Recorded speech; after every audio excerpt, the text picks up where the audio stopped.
sa ulo ng mga humahataw na balita. Hataw Balita.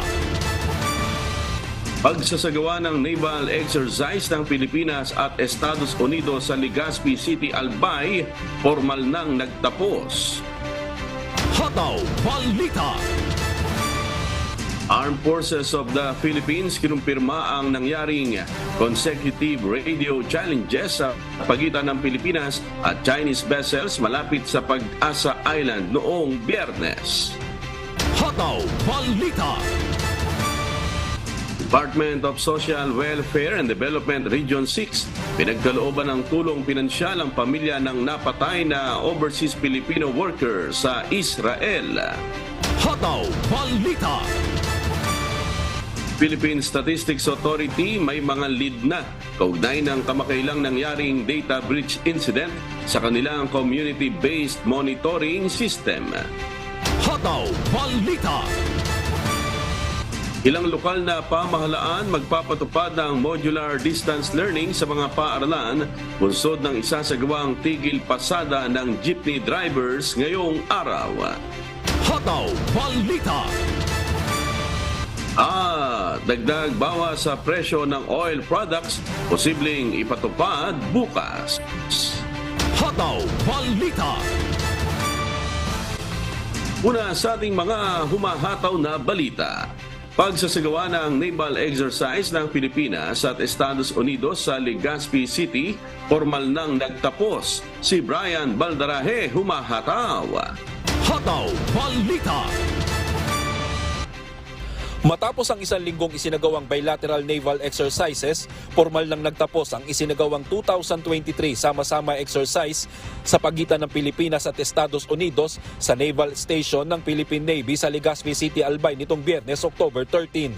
Ayon sa Naval Forces Southern Luzon ng Philippine Navy na siyang nanguna sa naturang exercise, kinapalooban ang aktibidad ng pagpapalakas ng defense agreement ng Pilipinas at Estados Unidos at maging ng ibang mga bansa gaya ng Japan, United Kingdom, Canada, France at Australia. Sa naturang exercise, nagpalitan ng mga kalahok na bansa ng mga kaalaman pagdating sa humanitarian at disaster response. Nakapaloob din sa isinagawang exercise ang lalong pagpapalakas pa ng pagtutulungan ng Pilipinas at United States pagdating sa pagresponde sa mga problema sa karagatan gaya ng territorial defense against natural disasters, man-made threats, counter-terrorism, maritime security at transnational crimes. Sa pagtatapos ng naturang programa, binigyan diin ng mga opisyal ng Philippine Navy at US Navy ang tema ng naturang aktibidad na sama-sama. Kaya naman nangako ang dalawang bansa na ipagpapatuloy ang mabuting relasyon at ugnayan nito para sa mas malakas na maritime security sa mga karagatang sakop ng bansa. Diyos ang aming sandigan, serbisyo publiko ang aming pinahahalagahan. Brian Baldarahe, humahataw. Hataw Balita.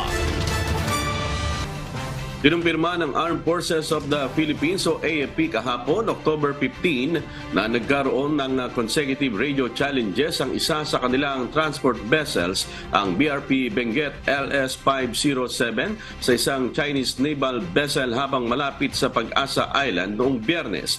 Sa isang pahayag, sinabi ni Lieutenant Colonel Enrico Hill Ileto, ang hepe ng Public Affairs Office ng AFP, na noong Biyernes binalaan at sinabihan ng BRP Benguet ang China's People Liberation Army Navy 621 matapos itong sumubaybay sa kanila sa distansyang 80 yard at sinubukan lampasan ang bow ng LS-507 sa may closest point of approach na 350 yards, 5.8 nautical miles southwest ng Pag-asa Island.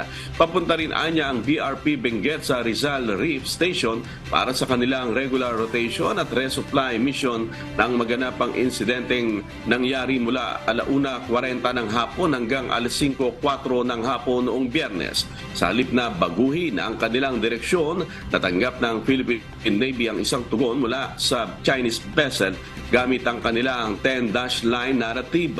Hindi malinaw kung paano natapos ang insidente. Hiniling ni AFP Chief General Romeo Browner Jr. sa China na itigil ang mga mapanganib na maniobra at agresibong aksyon laban sa mga sasakyang pandagat ng Pilipinas. Hataw Balita. Nasa Palawan ngayon ang isa sa pinakamalaking Navy ship ng Armed Forces of the Philippines na BRP Davao del Sur. Layo nitong makapagbigay ng dagdag na puwersa sa pagpapatrolya sa West Philippine Sea. Si Andy Pagayona, humahataw! Hataw Balita. Dito madidistino ngayon sa lalawigan ng Palawan ng isa sa pinakamalaking Navy ship ng Armed Forces of the Philippines na BRP Davao del Sur LD-602 na nagmula sa Subic, Zambales na siyang home port nito. Bago pa man dumating sa probinsya ng Palawan ng BRP Davao del Sur ay nagsagawa na ito ng Maritime at Sovereignty Patrol sa West Philippine Sea. Ayon kay Commanding Officer Commander Marco Sandalo ng BRP Davao del Sur, isa sa mga layunin ng pagdating ng kanilang barko ay upang palakasin at mapaigting ang naval presence ng Western Command sa West Philippine Sea. We are here to intensify yung ating naval presence sa Westcom Joint Operations Area, particularly to maintain yung naval presence natin sa West Philippine Sea. Bukod sa gagawing pagpapatrolya sa West Philippine Sea, ang BRP Davao del Sur ay mayroon ding kakayahan na makapagsagawa ng silip and amphibious capability bilang suporta na rin sa military and non-military operations ng Naval Operating Forces. May kakayahan din ito maglayag na aabot sa 30 days na hindi magdak sa isang pantalan. Usually, ang kakayanan ng ating barko, kaya niyang maglayag o yung endurance niya up to 30 days. Nasa bayan ng Culyon sa ngayon ang nasabing barko upang magbigay ng tulong sa mga residente doon. Diyos ang aming sandigan, serbisyo publiko ang aming pinahahalagahan.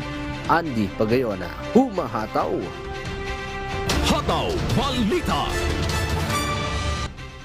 Pinagkalooban na ng tulong pinansyal ng Department of Social Welfare and Development Region 6 ang pamilya ng napatay na overseas Filipino worker sa Israel na si Loretta Villarin Alacre na residente ng Cadiz City, Negros Occidental. Si Alacre ay nasawi sa gitna ng pag-atake ng Hamas Group sa Israel. 40,000 piso ang ipinagkaloob ng ahensya sa kapatid nito na isang solo parent na may 2 anak na nag-aaral pa. Ang nasabing financial assistance ay para sa kanilang pagkain, cash at educational assistance ng kanyang pamangkin. Kapag dumating na ang bangkay ni Alacre sa Pilipinas, ay magbibigay ulit ng karagdagang 50,000 pisong burial assistance ang DSWD. Nangako rin ng provincial government ng Negros Occidental na tutulong sila para mapadali ang pagpapauwi ng bangkay ni Loretta. Ayon sa Department of Foreign Affairs, dumalo pa sa music festival ang 49 anyos na caregiver sa Israel bago napatay sa gitna ng gera sa Israel. Hataw Balita. Sa kabila ng patuloy na madugong bakbakan sa pagitan ng Israel at Hamas militant group, naniniwala ang National Economic Development Authority o NEDA na hindi ito magdudulot ng malaking epekto sa ekonomiya ng bansa. Ayon kay NEDA Secretary Arsenio Balisacan, maliit ang posibilidad na maapektuhan ang supply chain ng Pilipinas dahil sa kaganapan sa Israel at Gaza. Hindi anya masyadong nakadepende ang Pilipinas sa pakikipagkalakal sa Israel at Palestina. Pakinggan po natin ang pahayag ni NEDA Secretary Arsenio Balisacan.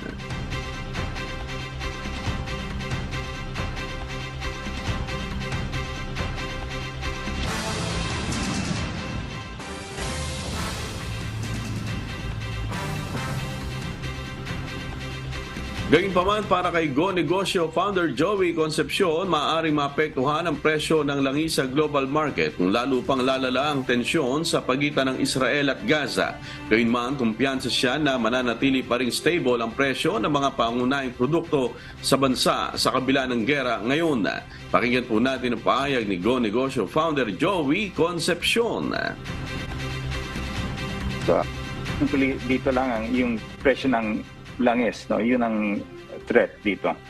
The volatility on oil will remain because of, medyo malapit din Israel and itong mga lugar dito sa oil countries. But I am confident that the rest of the commodities, halos pareho pa rin ang presyo namin. Hataw Balita. Ipinahayag ng Philippine Statistics Authority o PSA na may mga na kaugnay ng kamakailang nangyaring data breach incident sa kanilang Community-Based Monitoring System o CBMS. Ang CBMS ay isang sistema ng pagkakaroon ng impormasyon hinggil sa mga sambahayan sa lokal na antas. May mahalagang papel ito sa pagplano, pagbabudget at pagpapatupad ng mga programa ng pamahalaan upang tugunan ang mga issue kaugnay ng kahirapan at itaguyod ang pag-unlad ng ekonomiya sa bansa. Sa isang pahayag, binanggit ng PSA na kanilang ibinahagi ang mahalagang impormasyon sa Philippine National Police at National Bureau of Investigation upang matukoy kung sino ang nasa likod ng cyber attack. Sinisiguro ng ahensya na mahigpit na susubaybayan at papanagutin ang mga individual o grupo na nasa likod ng nasabing insidente. Samantala, tiniyak ng PSA na limitado lamang ang mga datos na naapektuhan ng data breach sa CBMS Management Information System. Upang makilala ang sanhi at ang antas ng insidente, nagtutulungan ang Department of Information and Communications Technology o DICT, National Computer Emergency Response Team Philippines, PNP Anti-Cybercrime Group, NBI Cybercrime Division at National Privacy Commission Compliance and Monitoring Division. Hataw Balita. Simula po bukas, araw ng Martes, October 17, ipatutupad ang dagdag toll sa Subic-Clark-Tarlac Expressway o SCTEX. Batay po sa abiso ng Toll Regulatory Board, magkakaroon ng pagtaas ng bayad na 25 pesos para sa mga Class 1 vehicles na bumibiyahe mula Mabalacat City hanggang Tarlac.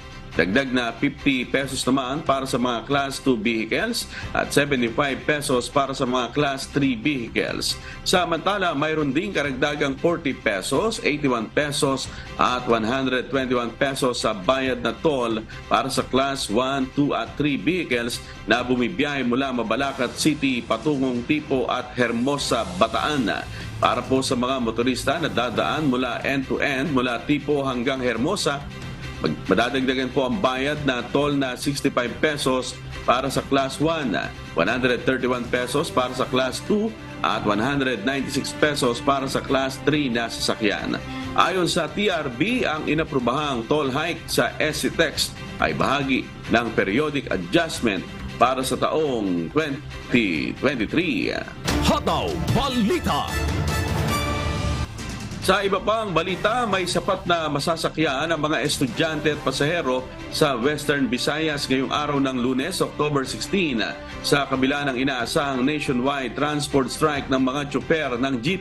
Ayon sa No2 Transport Strike Coalition na grupo ng mga driver at transport cooperative sa riyon, tutol sila sa panawagan ng Manibela na transport strike kaya hindi sila sasama sa tigil pasada. Ayon sa grupo, suportado nila ang gobyerno sa modernization program nito.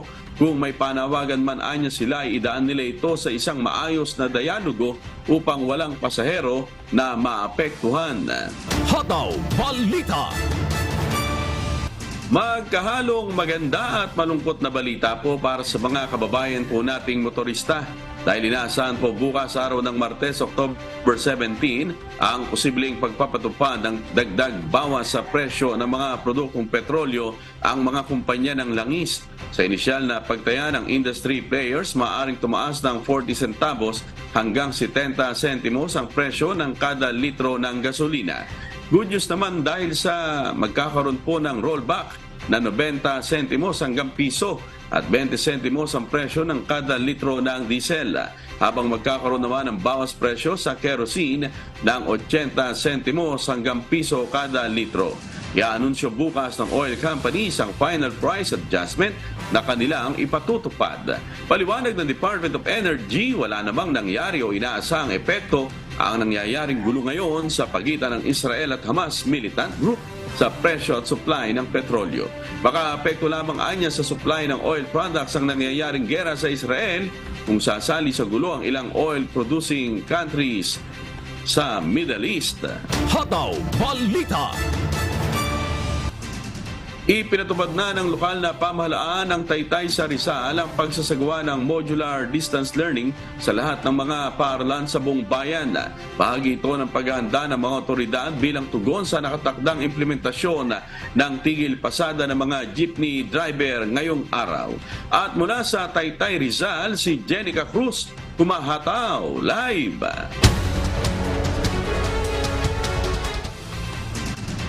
Jenica, ano na ang sitwasyon ngayon dyan at anong mga paghahanda ang ginagawa ng mga otoridad para sa isasagawang tigil pasada? Jenica. Yes, amigo, kanina pa nga lang ay makikita na dito sa aking likuran ay madami pa rin mga pasahero na nag-aantay o mga passenger na babiyahe papuntang Ortigas, Manila.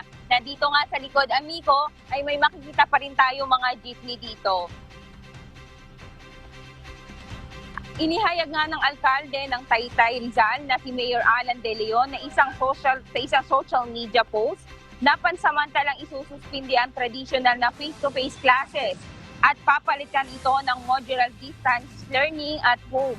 Dahil ito ang pangangambang pagsasagawa ng tigil pasada ng mga jeepney driver ngayong araw na maaaring magdulot ng abala sa transportasyon at magdulot ng pagka-stranded sa mga estudyante.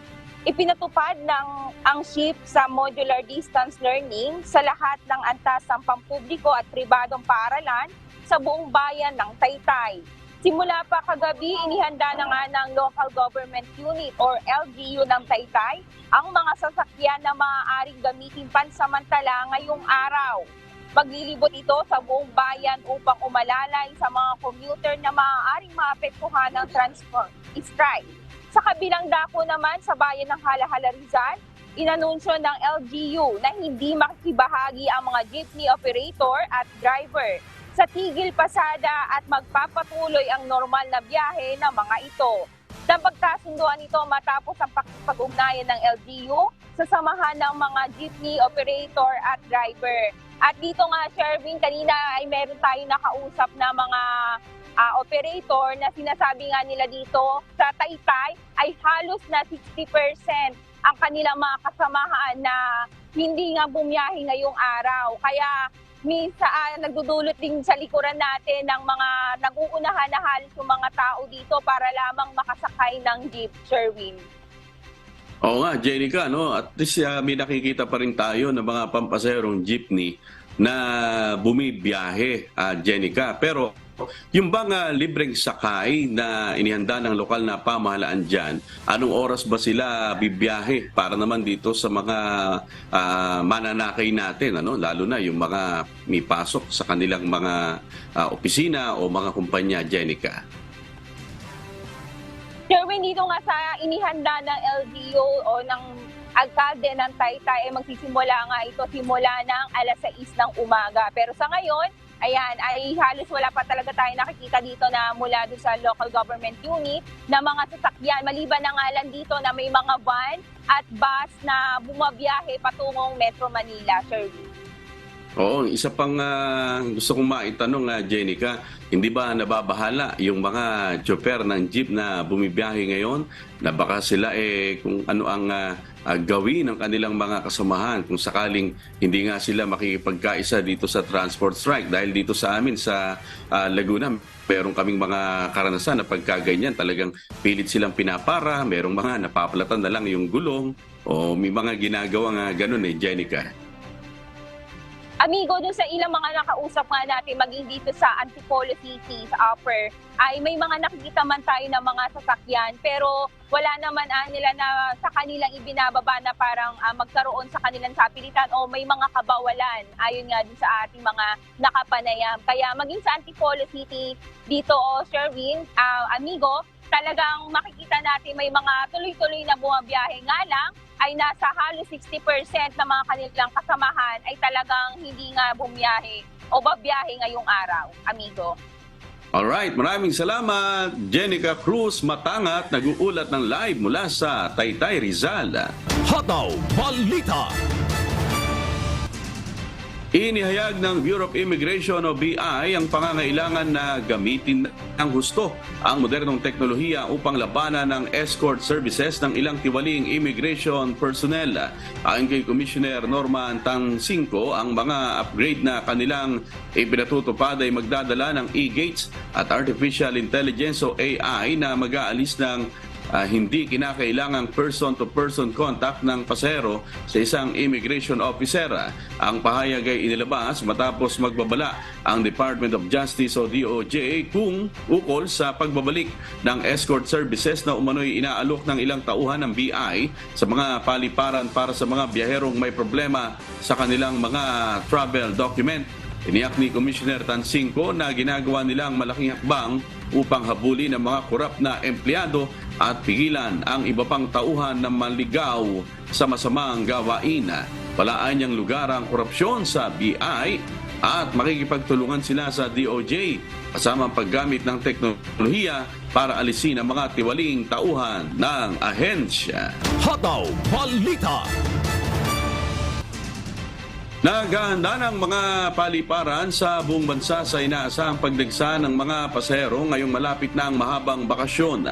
Ayon sa Civil Aviation Authority of the Philippines o CAAP, tataas ang antas ng seguridad sa mga paliparan at mananatiling nasa high alert status matapos ang ilang bomb joke at banta na nangyari nitong mga nakaraang linggo.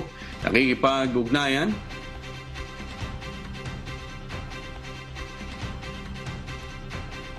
nakikipag-ugnayan na rin sila sa mga airline company para sa deployment ng karagdagang tauhan upang ma-accommodate ang dami ng mga pasahero.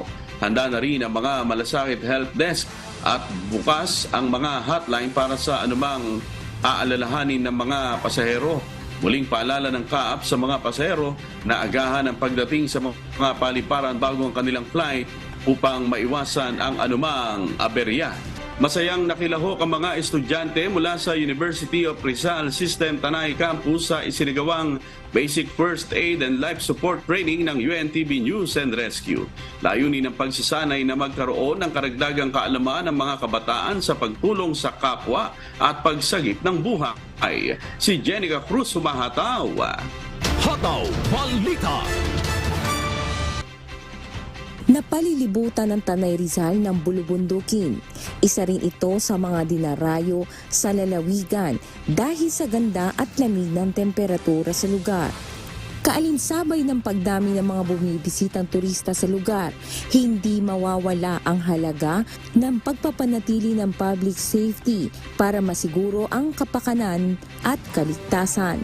Kaya naman ang mga mag-aaral sa University of Rizal System Tanay Campus ay nag-initiate na magkaroon ng kaalaman pagdating sa basic first aid at rescue. 202 ang college student ang nakilahok mula sa mga kurso ng agriculture, agribusiness, science and education ang nakibahagi sa pagsasanay at pagbibigay ng pangunang lunas. Sa kasalukuyang panahon, maraming pangyayari ang hindi inaasahan. Subalit, malaki ang pag-asang malagpasan ito kung makapaghahanda ang bawat isa. Tinuro ng UNTV News and Rescue sa mga kabataan ang basic first aid at basic life support. Kabilang sa mga naibahaging kaalaman ang pagkontrol ng bleeding, pag-alis ng foreign body airway obstruction sa mga matatanda at mga sanggol o bata, at cardiopulmonary resuscitation o CPR sa pamamagitan ng kamay. Natutunan ko rin po kanina, share ko lang na kapag halimbawa naka-encounter man ako na may nasunog or what na hindi naman sana, dapat pala hindi i-apply yung lotion or toothpaste, mga oil. So through that po mga natutunan ko ngayon, ma-apply ko na siya in my everyday life.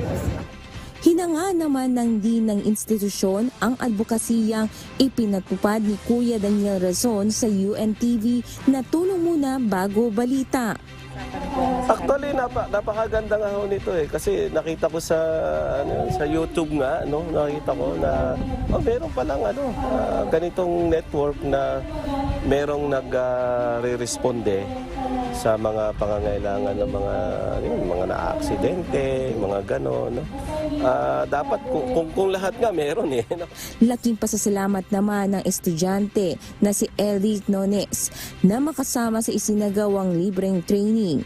Nagpapasalamat po ako sa opportunity na to. Nagkaroon po ng ganitong seminar for the first aid and napakahalaga po nito sapagkat nagbibigay po ito ng awareness for us bilang isang kabataan na hindi gaanong familiar sa mga ganitong seminar, but through this opportunity, nabigyan kami ng opportunity, ng privilege para ma-encounter yung ganitong kaindang seminar. Panawagan naman ng Dean Abrazado sa mga kabataan.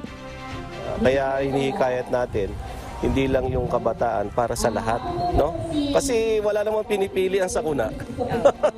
Walang pinipili ang panahon kung kailan ka re-responde o tutulong. At lahat ay dapat may kaalaman, kahit simple. Diyos ang aming sandigan, serbisyo publiko ang aming pinahalagahan. Mula rito sa Rizal, Jenica Cruz, humahataw. Hataw Balita. Pinangunahan ni Philippine National Police Chief Police General Benjamin Acorda Jr. ang Police Service Anniversary ng Police Regional Office 5 sa Camp Simeon Ola sa Legazpi City, Albay. Si Ryan Salatandol, humahataw. Hataw Balita. Pinangunahan ng hepe ng pambansang pulisya na si PNP Chief Police General Benjamin Acorda Jr. ang paggunita sa ika-122 anibersaryo ng police service sa Bicol Region. Dito ipinahayag ng hepe ang pagpuri sa PNP Region 5 sa mga accomplishment nito sa pagsugpo sa illegal na droga, paghuli sa mga wanted persons at pagpapanatili ng katahimikan sa buong rehiyon ng Bicol. This showcase of accomplishment is a manifestation of active cooperation and support between the community and of course among the other local government units, especially with the very supportive local chief executives. We have with us the governor of Albay. So sana ituloy natin yung cooperation na to and working towards a very peaceful Bicol region. Sa aktibidad ding ito, ginawaran ng parangal ang ilang membro ng PNP Bicol na nagpakita ng dedikasyon sa kanilang trabaho.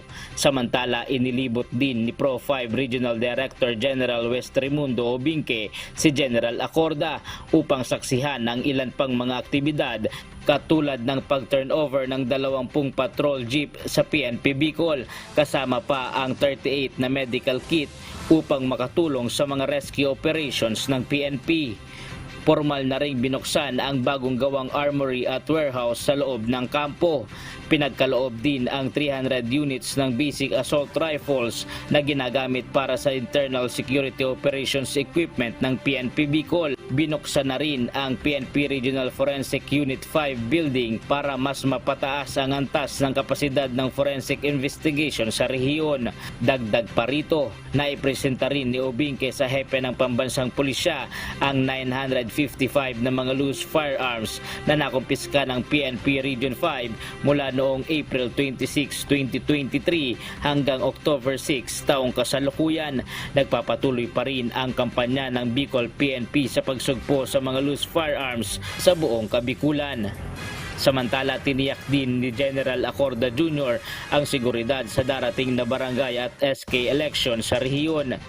Together with the other agencies, especially the AFP, the Coast Guard, and of course yung ating COMELEC, we are working closely together and trying to iron out things. We are realigning our forces kung saan tayo nangangailangan ng mga pwersa, and we have identified some of the barangays that needs special attention and the appropriate deployment of the necessary numbers are being raided also. Siniguro nito na mananatiling ligtas at mapayapa ang darating na halalan sa Bicol Region. Diyos ang aming sandigan, serbisyo publiko ang aming pinahahalagahan. Ryan Salatandol, humahataw! Hataw Balita. Samantala, pinangunahan naman ni Secretary of the Interior and Local Government Benjamin Abalos Jr. ang isinagawang Peace Covenant signing sa isang probinsya ng Maguindanao del Sur. Dito hinamon ni Secretary Abalos ang lahat ng mga kandidato na tatakbo sa barangay at sangguniang kabataan elections o BSKE na iwasan ang paggamit ng dahas at maging ang pagbili ng boto. Pakinggan po natin ang pahayag ni DILG Secretary Benhur Abalos. Kaya naman bilang hamon ko sa inyo, dapat walang gagamit ng karahasan. Pangako niyo ba yan? Pakilakas na naman, pangako niyo ba yan? Maraming salamat, palampakan natin sila. Walang karahasan, walang bibili ng boto. Bakit? Dahil ang maluluklok, yan ang leader natin. Yan ang magiging huwaran natin. Diyan nakaatas ang kinabukasan ng mga batang ito, ng aming barangay, ng aming munisipyo, ng aming probinsya. Pinayuhan din ni Abalos sa mga mananalo na maging huwaran at maglingkod ng tapat. Kasabay sa isinagawang Peace Covenant signing, isang outreach program naman ang hatid ng Police Regional Office ng Bangsamoro Autonomous Region o PROBAR para sa mga residente ng Datu Angal, Mitimbang Municipality. Isang Maguindanao na kabilang sa hotspot area pagdating sa eleksyon dahil sa matinding political dynasty at tribal clans. Hataw Balita. Nasa 80 mga kandidato para sa BSKE sa bayan ng San Jose del Monte, Bulacan ang inisyuhan ng show cause order ng Commission on Elections dahil sa maagang pangangampanya. Si Nestor Torres humahataw. Hataw Balita. Sa mga susunod na araw, isasagawa na ang Barangay at Sangguniang Kabataan Elections o BSKE sa darating na 30 ng Oktubre.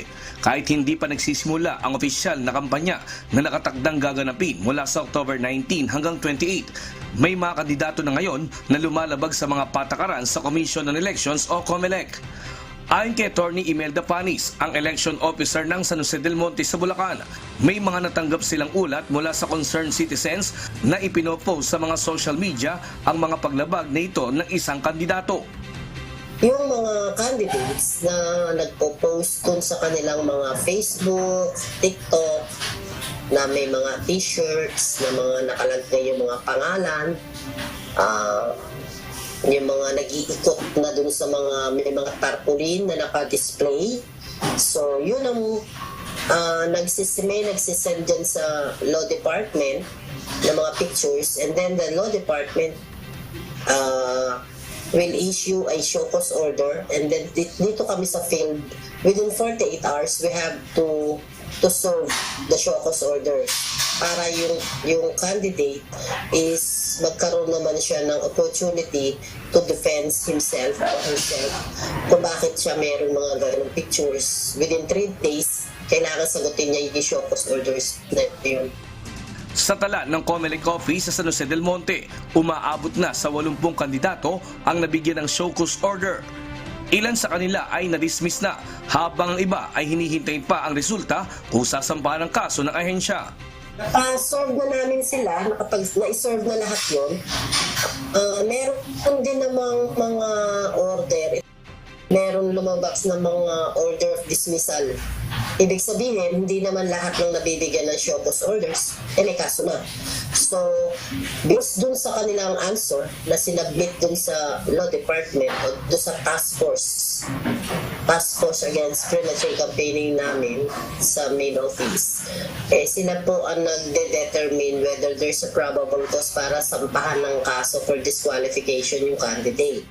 Samantala, bukod sa barangay at sangguniang kabataan elections, isasabay rin sa San Jose del Monte ang plebisito para gawing highly urbanized city ang nasabing lugar sa araw ng eleksyon. Inaasahan na makaboboto sa araw ng eleksyon ang nasa 277,950 na rehistradong botante sa lungsod. Sa ngayon, puspusan ang ginagawang paghahanda ng Commission on Elections o COMELEC para sa plebisito sa San Jose del Monte, Bulacan. Diyos ang aming sandigan, serbisyo publiko ang aming pinahahalagahan. Nestor Torres, Humahataw! Hataw Balita. Isang sunog ang tumupok sa isang tindahan at karatigan nitong establishmento sa bayan ng Labo, Camarines Norte. Si Brian Baldarahe, Humahataw! Hataw Balita. Tinupok ng apoy ang isang tindahan ng motorcycle parts at katabi nito na establisamento sa bahagi ng Barangay Anahaw, Labo, Camarines Norte, dakong alas 7 kagabi, October 15.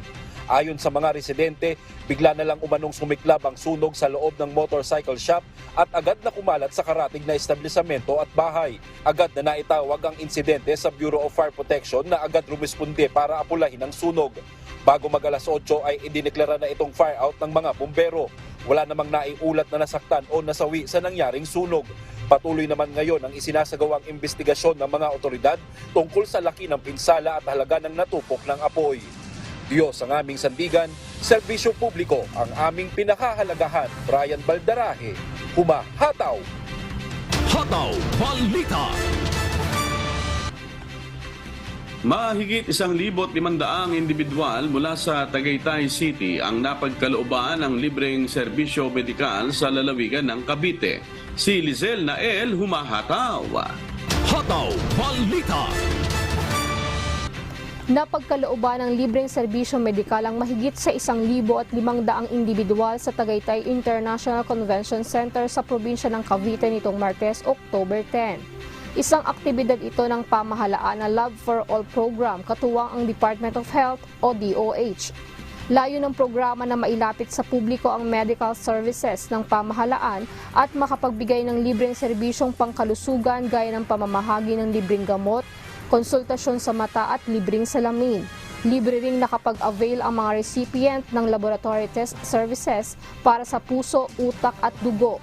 Katuwang din na naghatid ng tulong at suporta ang iba pang ahensya ng pamahalaan gaya ng Department of Agriculture, Food and Drug Administration, Technical Education and Skills Development Authority at iba pang pribadong kumpanya at organisasyon. Hinihikayat ng pamahalaan na makipagtulungan ang bawat individual upang mas mapabuti ang nutrisyon ng mga mamamayan, lalo na ang mga kabataan tungo sa isang healthy Pilipinas. Diyos ang aming sandigan, serbisyo publiko ang aming pinahahalagahan. Lizel Nael, Humahataw!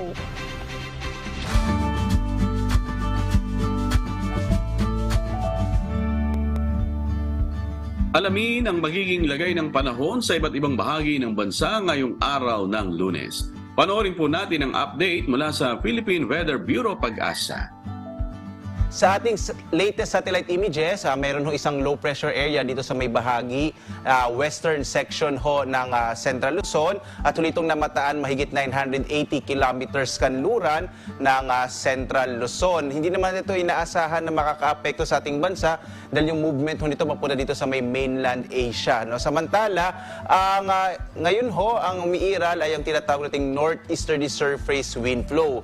Ibig sabihin ito yung hangin nagmumula sa hilagang silangan dahil nga natapos na yung habagat at patungo na tayo sa panahon naman na tinatawag nating amihan. Sa ngayon, nasa tinatawag na transition period tayo. Makikita ho ninyo may mga kaulapan dito sa may bahagi ng Central Luzon at dito sa may Southern Luzon. Kaya ho posible ho ngayong araw itong bahagi ng Palawan magiging maulap yung kalangitan na may chance ho na makakalat-kalat ng mga pagulan. Nakikita din ho natin na posible sa may bahagi ng Calabarzon ngayong umaga ay may mga pag-ulang maranasan. Samantala, dito sa may extreme northern Luzon, ay posible ho itong mga pulupulong maihinang pag-ulan. Yan ho isa sa mga karakteristik o katangian kapag papunta tayo sa panahon ng amihan, wala na ho masyadong mga pagkidlat o pagkulog o mga thunderstorms. Sa nalalabing bahagi naman ho ng ating bansa, Visayas, Mindanao at nalalabing bahagi ng Luzon, yun ho yung mga isolated rain showers and thunderstorms naman ang maaaring maranasan. At narito nga ang taya ng ating panahon dito sa may bahagi ng Luzon. Makikita ho natin na yung bahagi ng Palawan ay may malaking tsansa ng mga pag-ulan sa araw na ito, dulot nga ng trough o extension ng low pressure area na nasa labas naman ng Philippine Air Responsibility.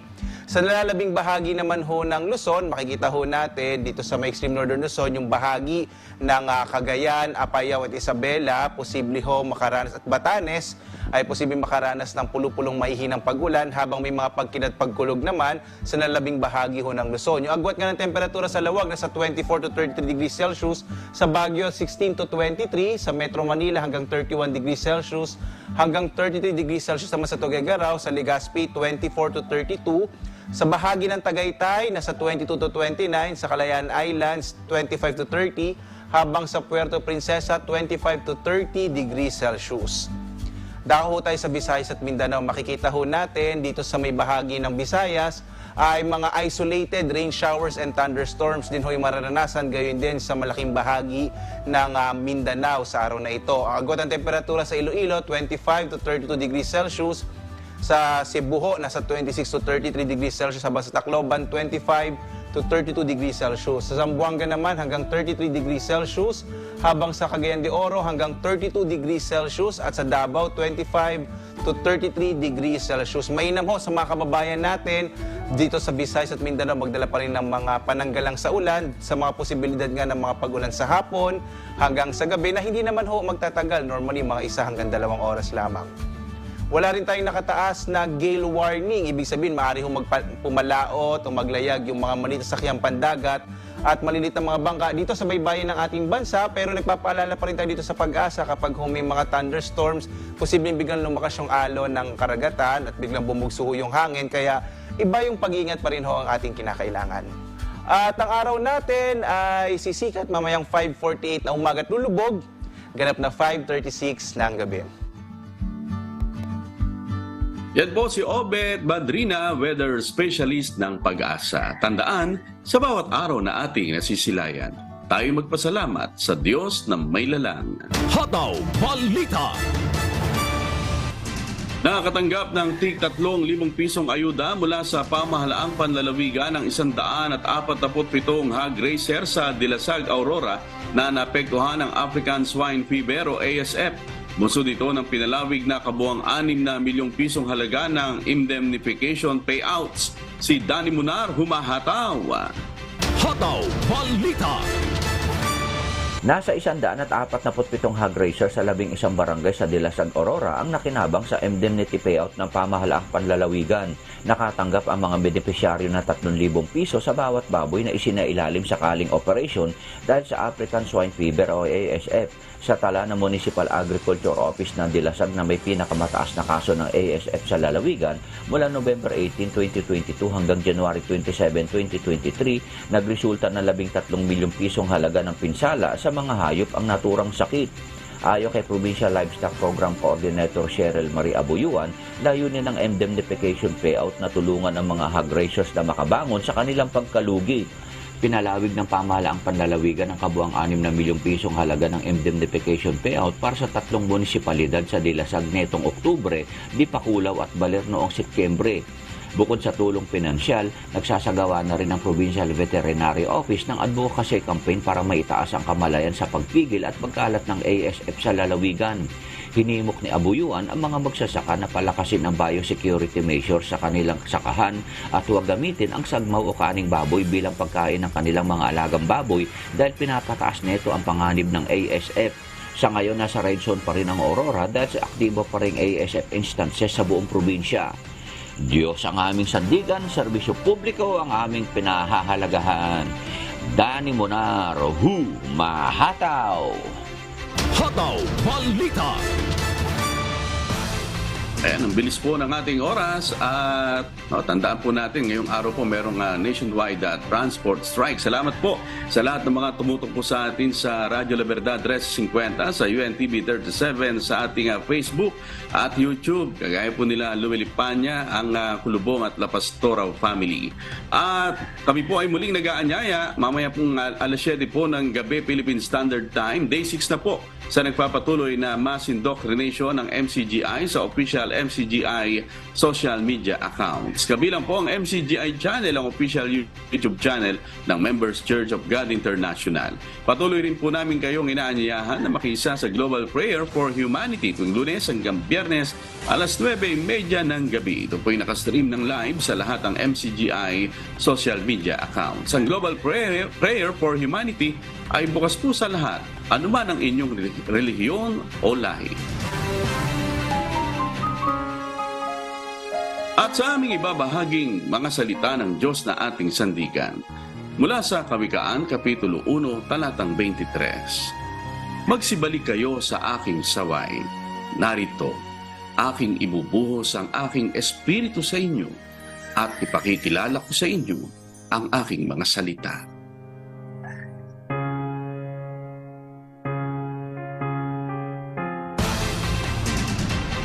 At yan pong mga humahataw na balita ngayong umaga ng Lunes, ika-16 sa buwan ng Oktubre 2023. Sa ngalan po ng lahat ng bumubuo ng UNTV News and Rescue at ng UNTV Radyo Libertad 1350, ng ating mga correspondent mula Luzon, Visayas at Mindanao. Ako po ang inyong amigo, Sherwin Kulubong. At dito sa UNTV at UNTV Radyo Libertad 1350, Diyos ang aming sandigan. Serbisyo publiko ang aming pinahahalagahan. Susunod na po ang Good Morning Kuya. Salamat po sa Diyos at magandang umaga.